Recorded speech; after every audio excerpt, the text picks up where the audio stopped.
Welcome to The Check-In, a podcast by Telos, where we explore the headlines from Israel, Palestine, and across the world, wading into the complexity of seemingly intractable conflict to discover the power of peacemaking to heal us, our community, and our world. This is your host, David Katabaugh, checking in from Washington, D.C. today. I am finally back after a long 2 months of travel. It is good to be with you all and be back in the studio, and I'm very excited for you to hear this conversation. Today, we welcomed back Greg from his sabbatical to hear an update from Columbia University, which has returned to headlines after Columbia graduate student Mahmoud Khalil, a legal resident and green card holder, was arrested without charge on private grounds without a warrant for his activism during last year's encampments in protest of the genocide in Gaza.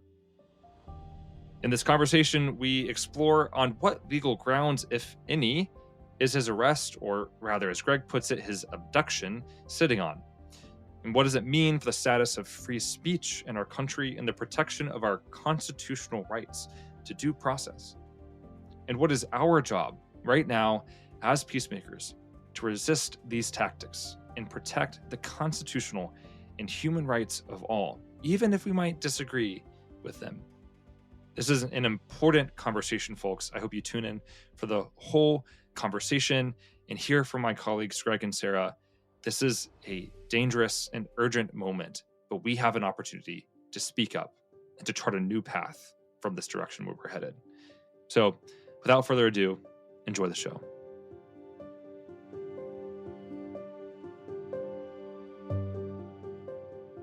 Greg, welcome back from a long time away. Where are you checking in from? I'm back home in New York City. It's good to have you back on the show. It's been far too long. We're grateful for your insights and all we have to discuss today. Sarah, where are you checking in from? Checking in from Vermont. And I am in DC. We're all in our natural habitats. I'm sad we're not together, but it's good to be together virtually as we can be. Folks, we have an important conversation today. I think one that many of us have been watching with trepidation and uncertainty about where this is headed and what it means for all of us in our nation in regards to our free speech rights, in regards to democracy, to the protection of human rights here and abroad. So let's dive right into the conversation. Greg, I'm going to turn to you first. One of the last times you were on our show, you were talking about everything that was happening at Columbia University. It's now been almost a year since the mass protests on college campuses last April. You are still on campus as an adjunct professor. Tell us, what are things like on Columbia's campus right now, and how have things developed over the past year? Utter confusion, frustration, fear, anger. Doesn't matter what side of the issues people are on. This is a time of incredible destabilization, I'd say. So I think particularly after Mahmoud Khalil's arrest, and by the way, I have no relation to him whatsoever. We share a last name. That's it.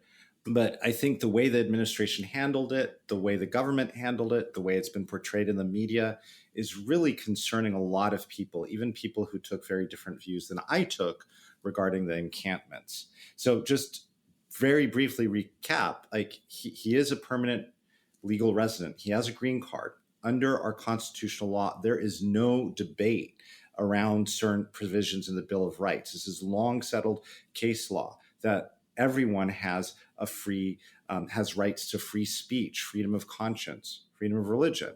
Of course, there are some limitations to how we exercise those rights, but he has the same rights as his 8-month pregnant wife. He was arrested without warrant, so no charges whatsoever, without any stated evidence on private property, on private Columbia University property, and then essentially whisked away to another state, another jurisdiction, and hailed in the media as a potential terrorist. So this raised a lot of questions for a lot of people around freedom of speech, around freedom of assembly, around Columbia administration's handling of the situation. If you listened to me before, I think it's failed historically. And where academia and where our democracy is headed if we allow if we allow Mahmoud Khalil's arrest, detention, abduction to stand. So tell us more about who Mahmoud Khalil is. Why was he targeted by the government for this abduction? What was he doing on campus as a Columbia student, and what was his relationship to the encampments? Well, there's a lot of speculation around the why. The facts that we know is that he has long been critical of Israel. He's a Palestinian refugee, grew up in a refugee camp in Syria, made his way eventually to Columbia University for a master's degree.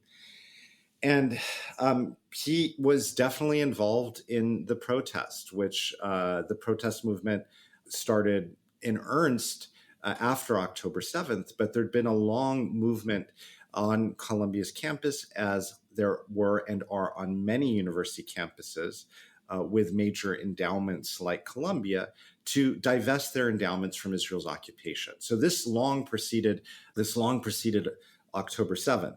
Students had been advocating for their universities to take their billions of dollars of investment outside of companies and funds that profit off of what many people call Israeli apartheid. So that had been a longstanding movement and had been modeled on other successful movements at these universities against South African apartheid, against climate change, against a variety of causes. This is not something exceptional. So when Mahmoud Khalil came to campus, he participated in many of these demonstrations and he became a de facto leader.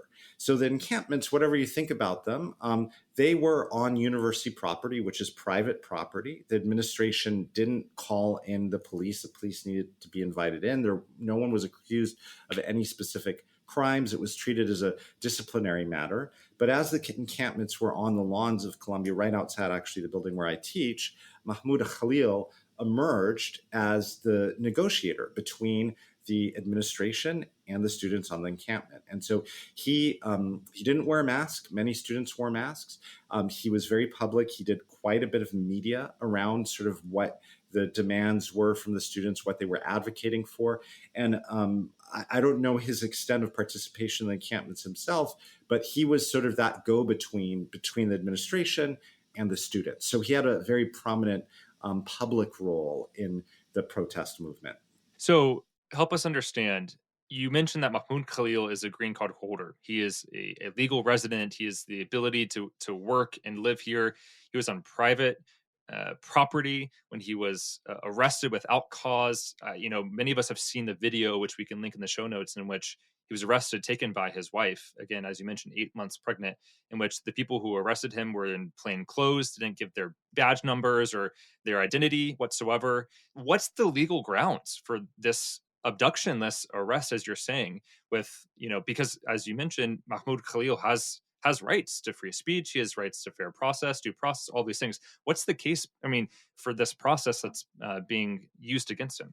Two things. One, Secretary of State Marco Rubio cited a law from 1789, which is little used to sort of deport non-citizens based on foreign policy considerations. So the legal argument that they began making was that, like, Mahmoud Khalil posed a threat to our foreign policy concerns, and therefore they have to deport him. And this law does not make a clear exception among different status, whether you're a visa holder, whether you have a green card, any of these different immigration statuses. So that's what the administration claimed. And since they've added on different claims, I'll connect it to the U.S.'s interest in combating anti-Semitism and their claims that he's affiliated with a foreign terrorist organization, Hamas. Now, other than this rhetoric, there's no evidence. There was no charge. There's no evidence that's been presented. There's just been all of this speculation. And this is what's important, I think, for listeners to understand. You may know me. You may hear me disagree vehemently with me. But we are a nation founded on the idea of the rule of law. You can't just grab people off the streets. The government cannot do that. You cannot arrest people without a warrant, ever. Well, there are a few exceptions that relate to sort of like imminent terrorist threat, like these grounds that there's a major bomb that's about to explode in the city, and you've got to take care of something immediately you could make some case for that. But the fundamental rule here is that we are a nation of laws. We have free speech, freedom of religion, and that means the government can't tell you what to think. It can't shut you up if it says things that you don't like. And if you do say those things, the government can't just arrest you without probable cause and without charge and without evidence. That's what happened here.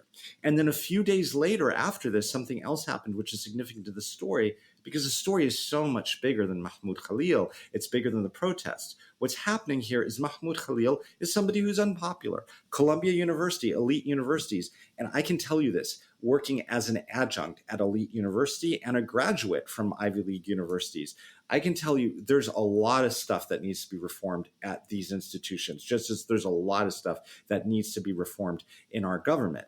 But what the Trump administration did is it dangled and cut off $400 million in funding for health research and scientific research grants to Columbia and said, well, unless you combat anti-Semitism in the way that we say that you should be combating anti-Semitism, which is a whole other discussion we should have on this call, you're not going to get this funding, and we're going to jeopardize all of this extra funding. So it was essentially a little bit like a ransom, holding Columbia ransom. And there's a larger backstory around that has nothing to do with Mahmoud Khalil. But the thing I want our listeners to focus on right now, even if they were against the protest movements, even if they think I'm a horrible person whose views they disagree with and whatnot, that we are a nation of laws.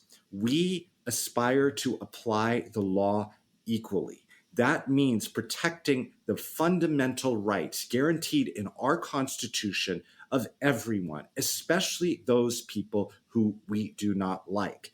As we are giving this government sort of a green light to do this to Mahmoud Khalil, eventually it's going to happen to you, it's going to happen to me, it's going to happen to all of us. It may not be under the Trump administration, it may be under another government that has a very different political outlook. But this is a very, very dangerous line to cross that we saw crossed right on Columbia's campus. That's the piece I really wanted to bring up in this conversation is I think as we all look at how we ourselves and our communities are responding to some of this news, because it's not just Mahmoud, right? There have been other students now who have similar green card or visa situations who are being threatened for being outspoken advocates for Palestinian human rights. I would invite all of our listeners to do some self-interrogation work around your initial reaction to hearing that news. It's terrifying to hear that someone in this country, right, is abducted, that their rights are violated, that they've essentially been temporarily disappeared. That's something we've seen happen in Israel-Palestine as a tactic of fear. It's terrifying, it's scary. But if your initial reaction is to look for reasons why it's okay that it happened to that person so you can distance yourself from them, that's a real opportunity to lean into what Greg was just talking about of saying we have to protect these rights for everyone in order to protect them for ourselves when we need them. I don't like the logical fallacy of slippery slopes, but once our rights are eroded, they're not coming back without a lot of hard work and gain. And if we freely cede rights around people who we find reasons to say, well, it's okay, it happened to them, we're not going to be able to protect them when it comes to us and ourselves. And I might be jumping ahead in the conversation, but one of the big implications of this is that it has a real chilling effect on any kind of speech, especially around advocating for peace and justice in Israel-Palestine, not just for people who go to student protests or come out and find themselves in the pro-Palestine camp. For people like us, not just at Telos, but everyone in the network who believes in mutual flourishing, who believes that Israelis and Palestinians deserve a different and better future, who need the courage and the ability to speak up and to speak courageously against prevailing narratives. All of these things that we're seeing have a fear-based chilling effect on all of our speech. So whether you like Mahmoud Khalil, or you can find a reason to say, well, in each of these cases, here's XYZ, why I can say it doesn't apply to me, or it's okay that it happened to them, I invite you to self-interrogate, why is it okay in your head? And how do we better step in and say we protect these rights for ourselves as well as for others? Well, and Sarah, to be perfectly honest, we've been struggling for some years now in our country, and Telos has been trying to step in and to get people into actual relationship from very different backgrounds and very different worldviews. This is the essence of democracy. This is what mutual flourishing, this concept that we talk about a lot, actually means. It means that we're not all going to become each other. I'm still going to have my worldview, you're still going to have yours, but we recognize that my safety, my rights are connected to your rights. And yes, there's some boundaries in which we try to sort of take advantage of one another, but more agency, more freedom is better for everyone. That's a key presumption that we take. But what you mentioned about the chilling effect, I want people to recognize it's already happening. This past week, we had one of the deadliest weeks of the war in Gaza. After 18 months, there was one day in which more than 200 Palestinian children were killed. We used to hear, about, targeting tunnels or targeting Hamas. That talk isn't even raised anymore, that the idea that there's this targeted campaign. It's like, well, people need to learn to release the hostages. There's indiscriminate killing of people right now. And there's no defense around that. And where are the protests? Where's the media about that? We're talking about, a couple students connected to elite universities, which is concerning and should be concerning to all of us. But when certain views are silenced, this is dangerous for all of us. We also see it with the other immigration issue. This is a controversial thing, but the deportation of Venezuelans to what's essentially a labor camp. If you don't believe me, you can look this up. You can look up the president of El Salvador, who, by the way, does come from Palestinian Christian background. His father, I think, converted to Islam, but he has an interesting story there. But he's got this labor camp where these people were shipped to and forced into labor 7 days a week, manufacturing stuff for profit. And they never had a charge. That's what I want people to understand right here. You can think I'm crazy. You can hate my politics. I can hate yours, right? But the second this goes into this territory where people we don't like can be abducted by the state, by the government, by plainclothes officers without a charge, without evidence, without warrant, this is into really scary territory that should concern any true lover of freedom. And instead, what we're getting our government, which is just coming up with all these talking points, trying to smear everyone with claims of terrorist sympathizer, anti-Semitism, even Jewish students. I have a story for you about this from campus last week, the week before last, rather. And then we have our Columbia administration, which has been feckless throughout this whole process and it completely abdicated its core educational responsibilities and responsibilities to take care of the safety of all of its students. So our institutions and our leaders are really failing right now. And in these moments, it's a moment for us to speak up while we're trying to be silenced. I know it's going to be costly. It's going to be costly for me. It is costly for me. It will be costly for everybody on this call. But the response to people trying to silence our speech is not to sit down and take it. It's to speak up, and it's to speak up for those who we disagree with. They have a right to their opinion. They have a right to their beliefs. They have a right to their freedom too. Absolutely, Greg. And I think what's something you named that's so important here is that, this abduction happened and the government gave no explanation for it. And only later is this, a sensible reference of the 1780 something provision that has only been used, less than a handful of times over the course of the history of this nation. And really what was happening is that they were taking this public figure and sending a very public message to this nation about who is safe and who isn't here based on the viewpoints that you hold and what you're willing to say about them. And so what our job is right now is to send a very public message back to the government to say that we will not stand for this, that all people and their viewpoints need to be protected in our society and in this nation, because it's the only way that we protect our freedoms and our democracy and find a world of flourishing and justice alongside of each other. There's no way to that world when people can be abducted and arrested without cause, when our due process isn't respected. That is not the way, right? Both here in the States and across the world. So my question moving from that is, what else can we do right now? How do we speak up? Who do we talk to? What do we say? What's the message right now that we can get out as we're naming in a clear, concise, compelling way, especially for those in our communities who may not understand why this is a big deal, who may write this off and say, well, he was supporting terrorism, all those things. What are the key points, the key messages that we can offer to those communities, to our elected officials, to move us towards a world in which we are not allowing this to happen? There are more than just this one, but I think one really fundamentally that's tied to this conversation too is what we've said before, that advocating for Palestinian human rights and combating anti-Semitism go hand in hand. Those aren't two opposed things. And in a context like this, where part of the justification for eroding these rights or cracking down on legitimate speech, protest, dissent is to say, well, we need to combat anti-Semitism, shutting down advocacy for Palestinian human rights or any of our free speech, all of these things, that doesn't make Jewish communities any safer. We need to protect the ability to speak openly about challenges and violence, right? To combat anti-Semitism, to name it on the left and the right in order to actually protect Jewish students. So protecting these rights, right? Advocating loudly in the public sphere against anti-Semitism, for Palestinian and universal human rights, whether in Israel, Palestine, or in the US. The more we can model what that looks like, this might not be clear and concise, but the more we can model what it looks like to advocate for Palestinian human rights, to advocate for our own rights as Americans, and to advocate for Jewish communities and combat anti-Semitism in real ways, not in ways that shut down legitimate criticism of Israel, the stronger we are moving forward together. And I think that, to me, is such a root of this, especially at these academic institutions. Yeah, a couple of things I just want to make really clear. First of all, the smear is that this is about anti-Semitism. 2 weeks ago, when I was on campus, I heard a protest, and I went downstairs and I went to the foot of the low library, the domed library on campus that you may have seen on TV. There were several dozen protesters wearing red shirts, many with slogans like "Jews against ICE" on campus.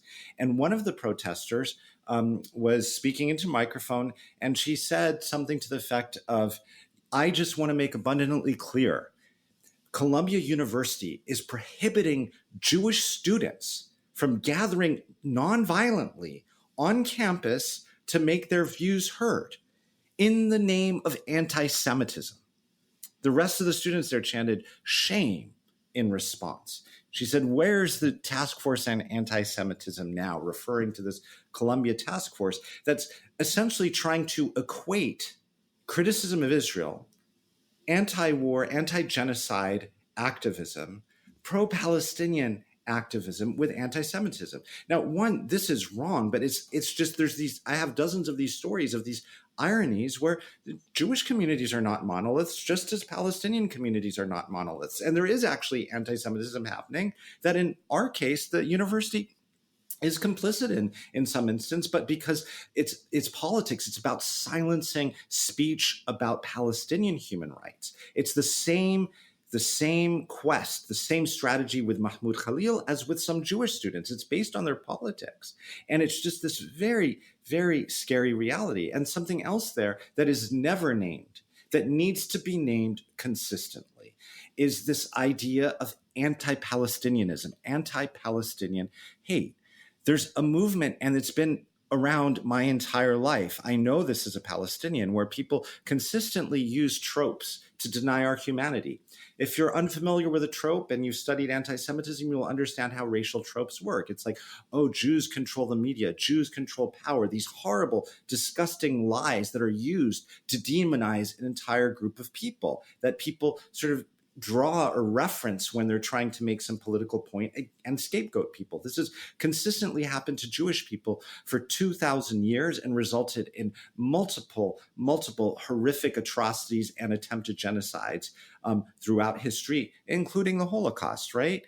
But they're tropes that work against Palestinians as well. There's no such thing as a Palestinian people. That's what our new ambassador Mike Huckabee has said. He's denied the existence of Palestinians. We're an invented people. The whole experience of being Palestinian is one of erasure from our bodies, from our towns, from our villages, from our stories. And those of you listening today who've ever spent any time with any Palestinian or have been to Palestine know just how deep and rich and ancient a culture it is, but it's being targeted right now. And we're not even allowed to be objects of hate, because with anti-Palestinian tropes, we're just these anti-Semitic terrorists, and we're inherently violent. And so therefore, like, don't even consider that we have rights. So what you're saying, Sarah, is really critically important. And then the way to respond to it is not simply speaking up, it's also being strategic about how we speak up. We live in an environment right now, and I consume multiple media sources. Some media sources, it depends on what the issue is, right? If it's an issue that's like, animating the left, like this issue is, you're not going to hear about the basic facts in the right. If your family, your friends, your house of worship tends to lean right politically, make sure they know this. This is unconstitutional. First, it starts with somebody unpopular like Mahmoud Khalil. Next, it's you, right? That's how this works every single time throughout history. So make sure people know, wait a second, I don't agree. If you'd say you don't agree with his speech, I don't know a lot about his advocacy, but if you watch videos of him, he's consistently talked about Palestinian and Jewish liberation being intertwined. He's consistently foregrounded human rights and the struggles of both Jewish and Palestinian communities, saying that their safety is shared. That, very, very consistent statements with Telos. I don't know the rest of what he said, but I tend to agree with a lot of what I've heard him say. But you may completely disagree with him and the protesters. But my point right here is, make sure everyone knows the basic facts. This man was here legally. He has constitutional rights that are guaranteed. Our Supreme Court has ruled on this over and over again. It's in our 14th Amendment. It doesn't say citizens around certain fundamental civil rights. It says persons in the United States. If you're in the US, you get the right to free speech. It's not what the government likes. He was arrested by plainclothes officers, abducted without charge, without evidence. This is anti-American. This is anti-democratic. This is authoritarian. This is unconstitutional. Make sure everyone knows that this is happening right now, and it's being politicized. Our Constitution is being shredded as we speak. That's dangerous, not just for people like me, it's dangerous for all of us. Our Constitution, as flawed as we may think it may be applied in some instances, there's some baselines there. Free speech, freedom of conscience, freedom of assembly, freedom of religion, those are fundamental rights which can never be taken away.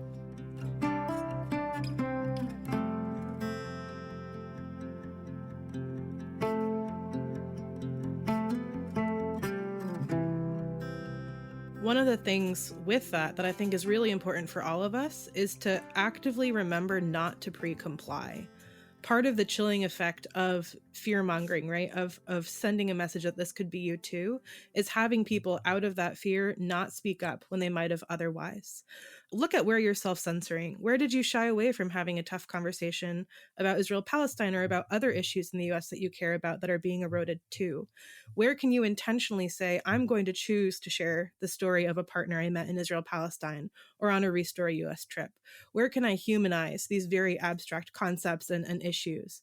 Where can I intentionally speak louder than I was before so that I don't preemptively silence my own voice so that they don't have to out of fear? One of the things I'm thinking about is just how deeply our futures are all intertwined, right? As we often say, that Fannie Lou Hamer said, no one is free until all of us are free, right? As Mahmoud Khalil sits and sleeps on a detention cell in Louisiana, none of us get to be free. All of these things come home to roost, right? We are implicated, we are involved. It will be us soon enough, unless we speak up and resist together in collaboration with a unified voice. And that's what's important here too, is that all of us need to do our part, and together we create a movement that makes a difference, right? When we have a unified voice, they can't but hear us. And so importantly, do this work and bring people along with you. Find a community. Let us be that community with you to do this work, to speak these messages, to declare what we believe, that our freedom, our constitutional rights must be protected, and that we need to do this not only for ourselves, but for our neighbors and those we disagree with, right? This is really deeply important. And one of the things you can do today is share Mahmoud Khalil's letter from his jail. It is a beautiful, heartbreaking letter that you can read online. We will share it in the show notes. It details his own experience and how his liberation as a Palestinian, Jewish liberation, our liberation as Americans is all intertwined, and how he very beautifully brings it back home to what it means for him in this moment to be languishing in this detention cell as his wife is 8 months pregnant, and he may miss the birth of his own child. Imagine the injustice in this moment for him. I want to highlight just sort of the importance of speaking up now to our listeners and why it can make an impact.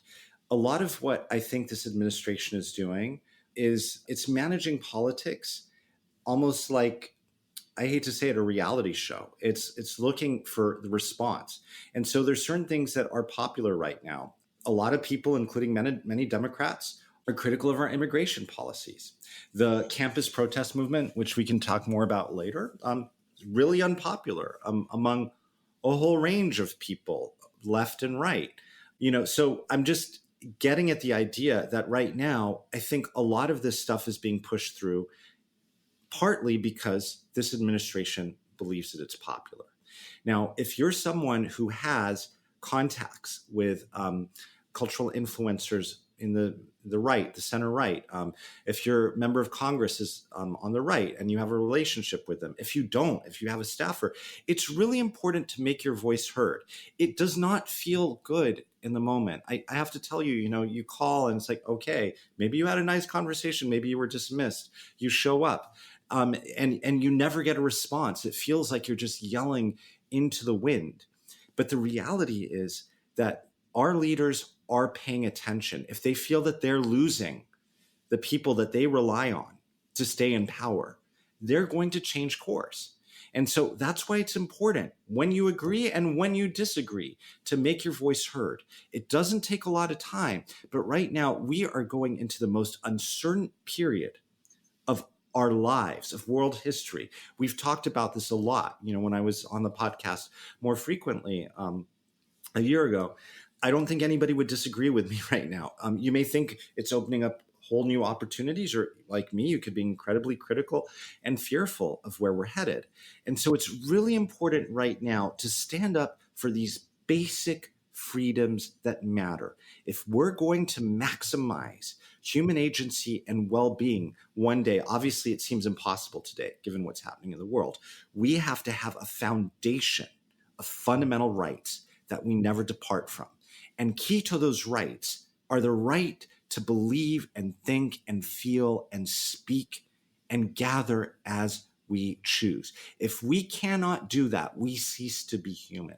We cease to be free.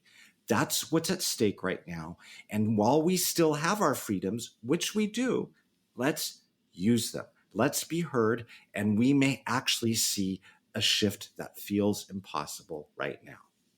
One other thing I just want to add, in conjunction with the invitation David mentioned to read Mahmoud Khalil's letter from his detention facility, when I read it, I thought immediately about Dr. Martin Luther King Jr.'s A Letter from a Birmingham Jail. That is his piece that I revisit every January on MLK Day, not because it's one of the great stirring moments of inspiration, but because it holds to account, especially the white moderate who prioritize their comfort over justice. And I think that came up to me again in this moment with reading the letter from Mahmoud, because so much of this is about our rights as Americans and our ability to do this in our country. And also, I think we just have to point back to what the people who are speaking bravely are pointing towards. And that is the ongoing decimation and violence in Israel, Palestine, and especially against Palestinians. So not in a, ending this on a depressing note kind of way, but don't just speak up for yourselves to protect your own rights. As Greg was saying, right, this is a critical moment for so many. Remember why it's important to be brave. Remember that we are speaking in solidarity with our partners, our friends on the ground who are experiencing utter decimation and violence. Don't prioritize your comfort and your fear over other people's liberation and your own safety and ability to flourish. This is a really, I think, critical moment for us, not just to look back and ask, who would I have been in history, but to answer that call to who do I want to be today? And we don't all need to be great civil rights leader figures. So many of those movements were bolstered by ordinary Americans standing up, speaking up where they had power and access. And that's my invitation to you, isn't to worry about becoming a great leader, but to own the power and agency you have in your own life and to really self-interrogate where you have room to embrace courage and to lean into being a part of building something greater for all of us. That's a powerful word, Sarah. And just from my point of view, for you all as our listeners to know, you're not doing this alone. You have friends and partners in us and the Telos team and people on the ground in Israel and Palestine and the US who are doing this work. Find those people, be in connection with them, in relationship with them, in solidarity with them. We only get through this together because there is no extricating ourselves. There's no separating ourselves from each other. Our futures are so deeply intertwined. And that's part of what Dr. King was naming in that letter from Birmingham jail. It's part of what Mahmoud Khalil is naming. There's only a future for any of us if there's a future for all of us right now. So speak up, claim that courage. Don't do this alone. We are here to do this with you. Folks, we appreciate you listening. This is a hard moment for our nation, for our community, and it's a moment of opportunity for us as well. So let's claim it. We have our marching orders. As always, if you enjoyed the show, please share it with folks, especially right now. People need to hear this story. Leave us a rating and review on Spotify and Apple Podcasts and become a donor to Telos. This work happens because of the generosity of our network. Thanks for listening, folks, and we'll see you next time.